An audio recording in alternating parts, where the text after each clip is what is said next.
Po sa Emelson, DTF operator dito sa T81 Luna. Ginamit ito ng 6 na araw na may bilang na 180 meters na run this week. Ito naman po ang aking printed head area. Ang damper. Ang capping na may 90% good condition pa.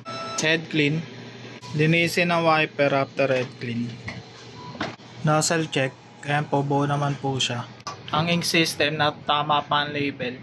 Ang waste tank na dinispose kahapon, ABR, tsaka ground wire nakadikit naman po sa pader. Dito naman po stock namin ng unused ink, powder, solution, DTF pin. Ito naman po yung weekly physical inventory report, consumables withdrawal, daily output record, smoke purifier. Diyan naman po sa tela na naiipon yung moisture nya. Dito naman po yung on and off button nya. Ito naman po yung power ng level ng higop nya. Mga level 2 lang, okay na yan. Proper use neto, dapat naka-insert ng ayos yung sa oven. Ang filter inventory ko neto ay good pa for 1 month. Thank you. Weekly checklist at wala naman kaming in-house order.